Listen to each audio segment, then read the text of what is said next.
John. I'll answer it.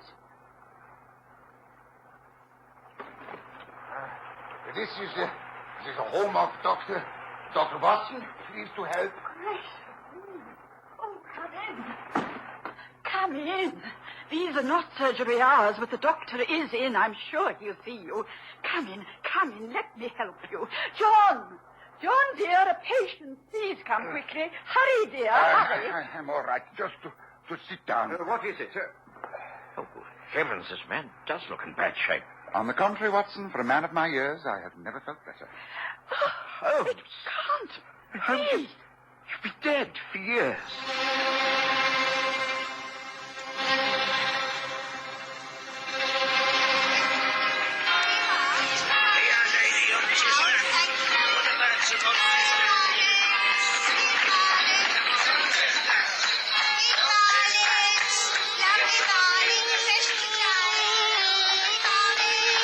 We present the stories of Sherlock Holmes.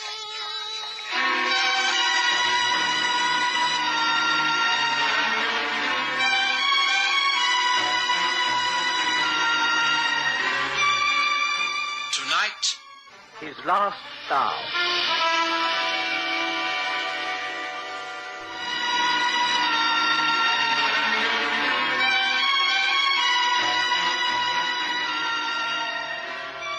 I'd never been so stunned with surprise in all my life. My wife, Mary, practically fainted. We simply couldn't believe our eyes. Although Sherlock Holmes had never been far from my thoughts in the years that followed the tragedy at the Reichenbach Falls, I had come to accept the fact that he had perished, along with his arch-enemy, Professor Moriarty, in the dreadful swirling waters of that immense abyss. Yet, here he was, peeling off yet another of his many disguises, requesting permission to smoke his favorite pipe, sitting on the sofa in my sitting room, as though nothing had happened. He appeared a little older, perhaps a little thinner, but his voice was still incisive and unchanged. The years fell away. I have to apologize, both for this sudden shock and for the great time of silence, but both were necessary. But I have never believed that you were dead. Not for years. Mary's right. She kept faith longer than I did. But Holmes, surely the chasm, the young Swiss, Hans, he's saved I know. An explanation is required. It is essential. Well, the facts are these. Hans was mistaken. Moriarty and I did fall from the top ledge of the falls. We fell to the narrow pathway that leads up from that final ledge. I knew what Moriarty was intent upon. I could see the purpose in his eyes. He had given me permission to write a note of farewell to you before this final encounter. He knew his own game was up. He intended taking me with him to his death. He rushed at me, grappling with me, trying to pin my arms to my sides and take me with him over into the water. Well, I have some knowledge of Japanese baritsu. It stood me in good stead. I slipped through his grasp and applied a throw. He screamed most horribly as he lost his balance. With my head over the brink, I saw him fall a great way. He struck a rock and then disappeared into the foam. But the tracks. I saw with my own eyes that two men went down the path, but none returned. No. I think my brain has never worked more speedily. Fate had placed a great chance my way. I'd long wished to retire. I knew that for as long as the world had faith in me and I lived in Baker Street, I should never be left in peace. Here was my great opportunity. If I could get out of the falls alive, then I could start a new life. I climbed the face of the cliff. That's impossible. The face wall is sheer. Not quite. I decided to attempt it. If I failed, then Moriarty would still win. If I succeeded, I could enjoy a life of retirement. And it was by far the hardest climb of my life.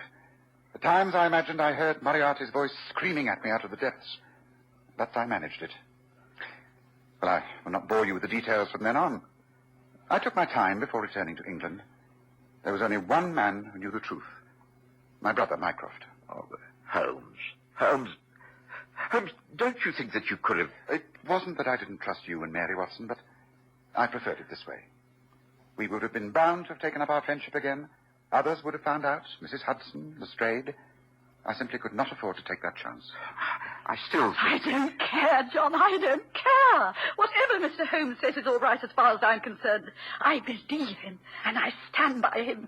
I will remain silent about all this. Oh, I'm so pleased. I'm so pleased and relieved. Oh, dear. I don't know if I shall laugh or cry. Oh, do neither, my dear. Why not go and brew us all a good strong pot of tea?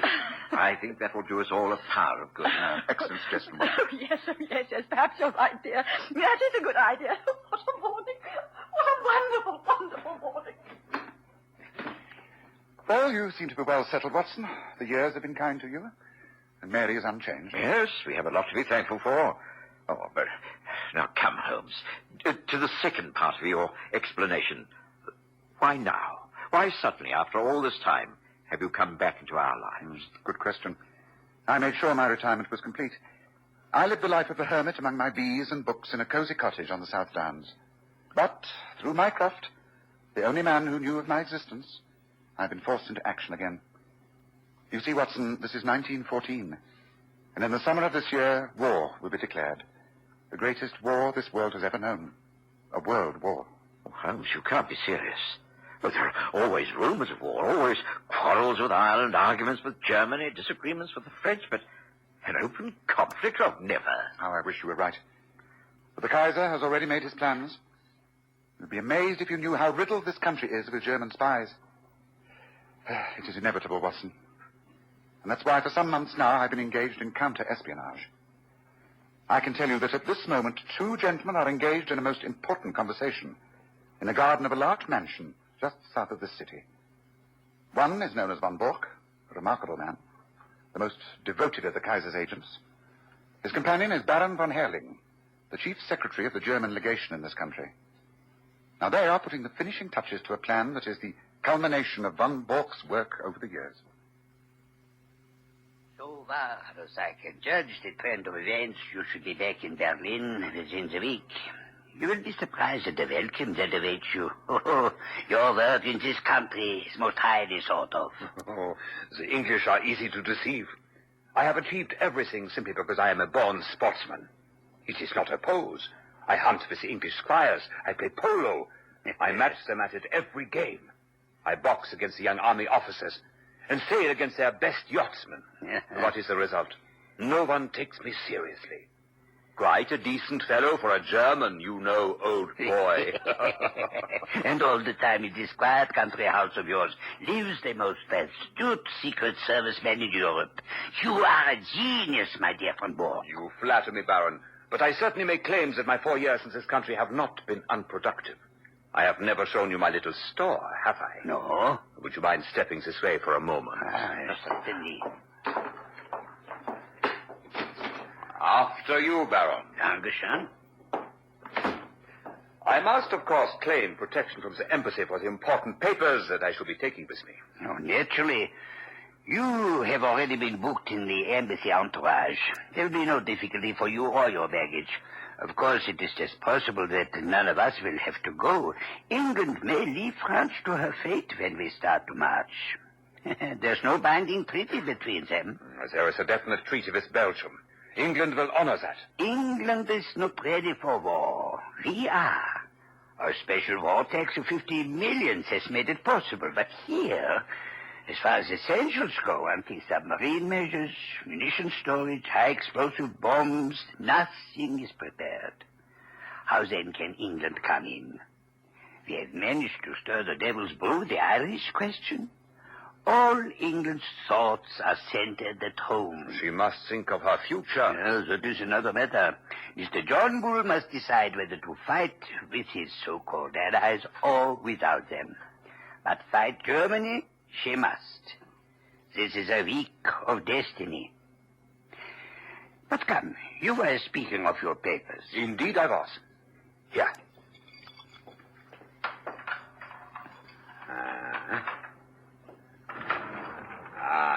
There. See, the safe is opened. And here, in neat files. See? Harbor defenses, aeroplanes, Ireland, Egypt, all under their headings. Portsmouth forts, the Channel. Each file is filled with papers and plans. Brilliant. Oh, not bad for the hard-drinking, hard-riding country squire. But the gem of my collection has yet to come. It will go here under naval signals. But you already have a good dossier here. Oh, out of date and a waste of paper. Somehow the Admiralty got an alarm and the code has been changed. It was a blow to me. But thanks to my checkbook and the good man Altamont, all will be well tonight. Oh, a pity that I cannot wait. You can imagine that things are in an upheaval at the embassy. We must all be at our posts from now on. I had hoped to bring news of your great coup. Did Altamont name no hour? Here, read his telegram. Will come without fail tonight and bring new sparking plugs. Altamont. The sparking plugs? He poses as a motor expert, and I keep a full garage. In code, everything likely to come up is named after a spare part. If he talks of a radiator, it is a battleship. Oh. Of an oil pump, it is a cruiser, and so on. Sparking plugs are naval signals. I see. This was sent from Portsmouth at midday? Oh, by the way, what do you give him? In this case, £500. Greedy rogue. They are useful, these traitors, but I begrudge them their blood money. I grudge Altamont nothing. He has never let me down. I know him well. I assure you, he is not a traitor. He is a very bitter Irish-American who is filled with intense hatred towards his country. Ah, Irish-American. With full Aryan blood on his mother's side. Must you really go? He should be here at any moment. I regret. I can wait no longer. Then we place these things away, and I will see you off. Thank you. Good. Come, I will walk to the gates with you to say goodbye. I shall call upon you tomorrow with the new, sparking plugs. Rest assured, we shall not fail, Baron. Oh, come in. Yes, Annie, what is it? Have they come? Lights of a car coming up the drive, sir. Must be Mr. Altamont, as you expected. Good, good. Then I go to welcome him. Thank you, Annie.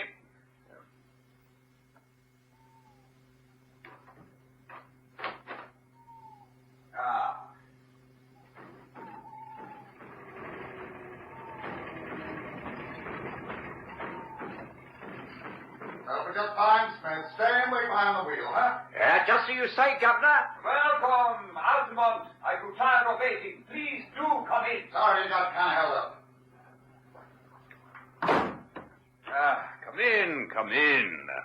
Now tell me, is all well with you? Well, it's great. Terrific. You're going to give me the glad hand here tonight? Okay. Just wait until I show you. I'm sure bringing home the bacon. Come on, bring out the drinks. This sure calls for celebration.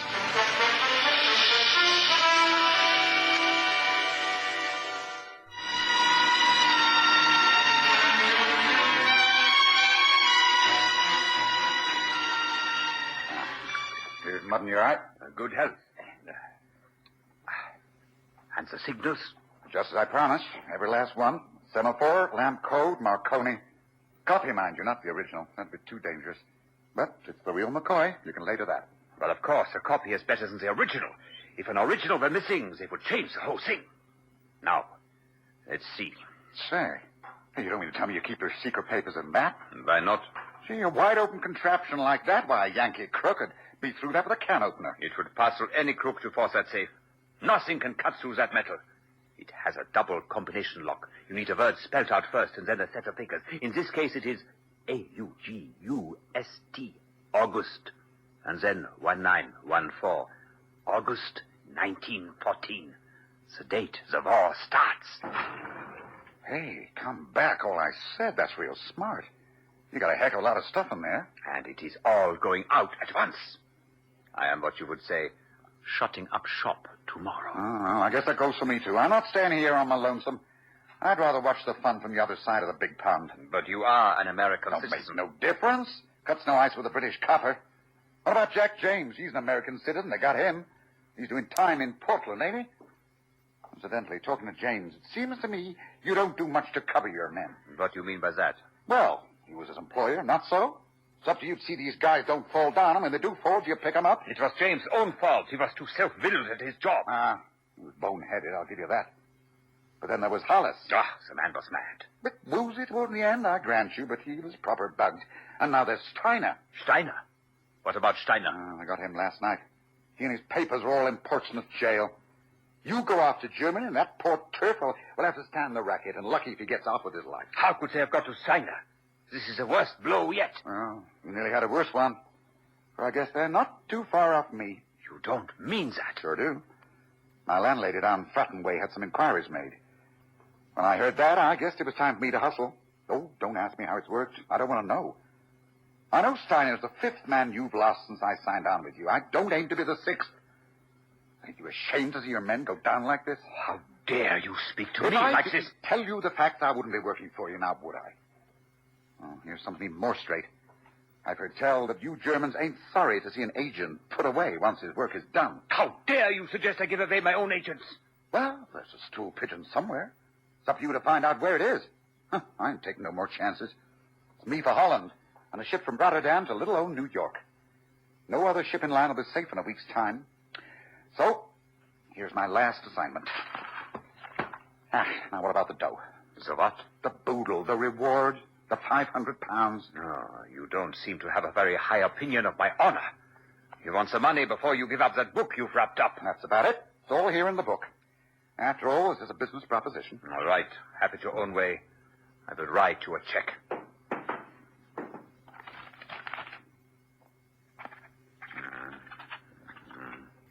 Here we are. This should be sufficient. Now place the book down there on the desk. After all, I don't see why I should trust you any more than you trust me. There. There is the check on the table. Now let me examine the contents of your parcel. I claim the right before you take the money.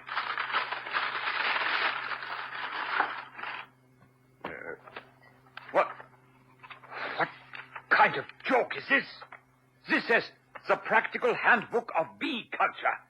Altamont, what kind of... Gently now. Gently. Let the chloroform do its work. That's it. That's it. Another glass, Watson? Or should I say Smith? Don't mind if I do, Governor. You know, Holmes, I think this is the first time I've given an impersonation for you. Well, let's hope it'll be the last. And there he is, poor fellow, flat out on his own sofa while we enjoy wine from Franz Joseph's special cellar at the Schönbrunn Palace. Oh, do open the window, Watson. The chloroform vapor does not help the palate. And while you're doing so, please touch the bell. Oh, very well, Holmes. There's little need to hurry, Watson. Just help me pile all this material from Von Bork's safe into this handy valise. There's no one in the house but the faithful old Annie. You ran, sir. Yes, Annie. You'll be pleased to hear that all is well. Oh, I'm so pleased, sir.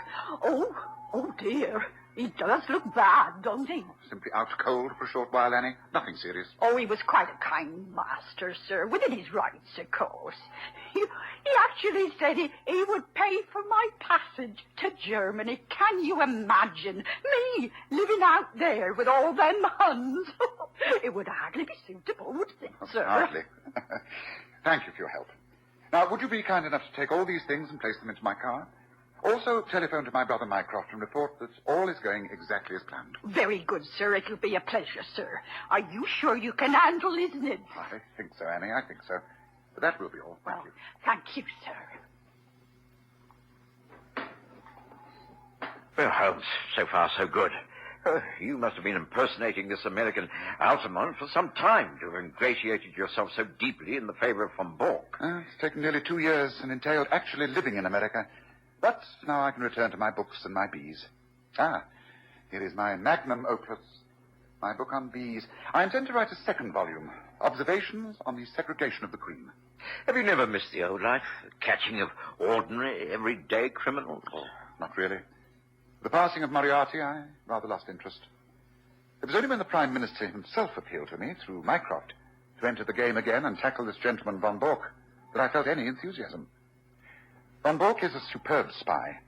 He matched the English in everything. That's why I assumed the role of an Irish-American and was persuaded to join his team. Since then, I've managed to make most of his plans go subtly wrong, and I've placed 5 of his top men in prison. I heard that. I heard what you said, Altamont. Good.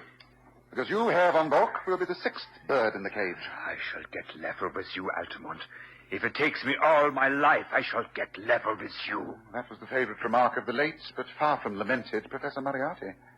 Colonel Sebastian Moran was also known to have muttered it. Damn you, Altamont, for a double-dyed traitor. I am no traitor. Neither am I Altamont. Surely my speech now shows you that I am not an American. Altamont of Chicago had no existence, in fact. I used him and he is gone. Then, who are you? It's really immaterial to you, Herr von Bork. But I've had dealings with you and your kind. It was I who brought about the separation of Irene Adler and the late King of Bohemia. I also saved from murder Count von Grafenstein, your mother's elder brother. It was I... There is only one man. You are Sherlock Holmes. But they told me you died years ago. The High Command... It never does to believe the High Command. Now, if you'll be so kind, we shall take you to the car and then to Scotland Yard. You are not the police. You have no right under British law to threaten me and abduct me. You are kidnapping a German citizen and stealing his private papers. They will reject you. I will take that chance. Now, come. Watson, take the papers. Right. Von Bork, come. No point in resisting now. This is the end. No. Stay where you are. The almighty Sherlock Holmes. You chloroformed me, dragged me down here, and forgot to even see if I was armed. The revolver, my German service revolver, left in my inner pocket. Well, this is the end.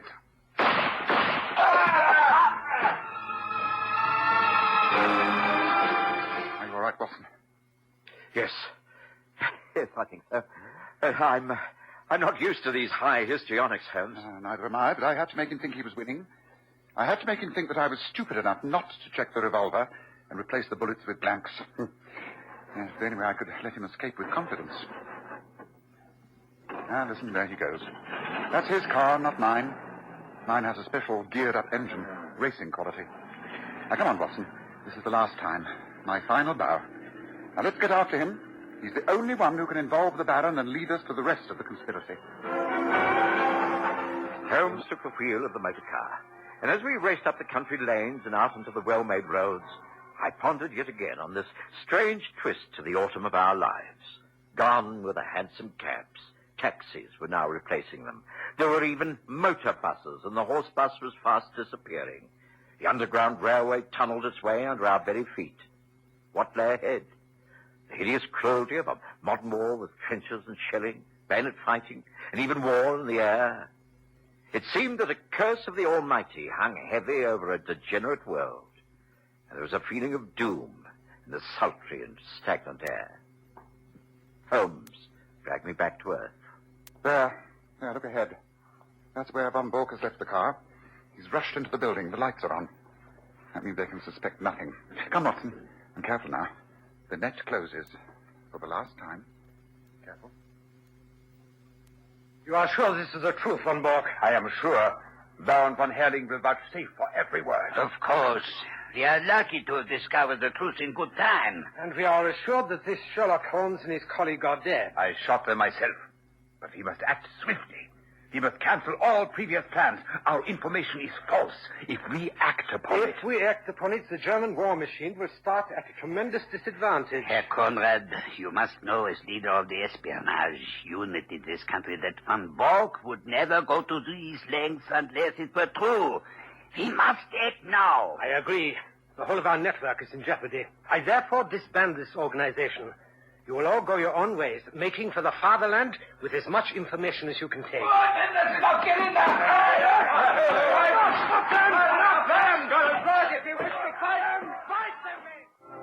Well, Watson, my true friend, let us stand here on the terrace for a few minutes. This may be the last quiet talk we shall ever have. I know. It saddens me, Holmes. I remember so much of the past. How many cases, the rooms at 221B Baker Street. Dear Mrs. Hudson and those precious breakfasts. Best meals of the day. The pipes we smoked before the fire, the fogs, the endless journeys in hansom cabs, the arguments with Lestrade, the agony columns in the newspapers. Oh, dear. Is it really over? Yes, it's over. The whole era is over. But we've ended it effectively as far as you and I are concerned. We have beaten the most ruthless spy organization this country has ever known.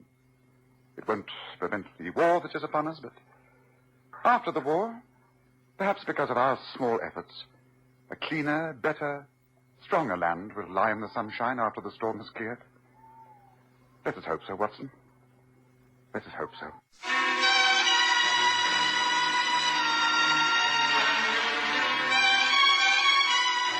For 5 years, Graham Armitage has played Sherlock Holmes, and Kerry Jordan has taken the part of Dr. Watson.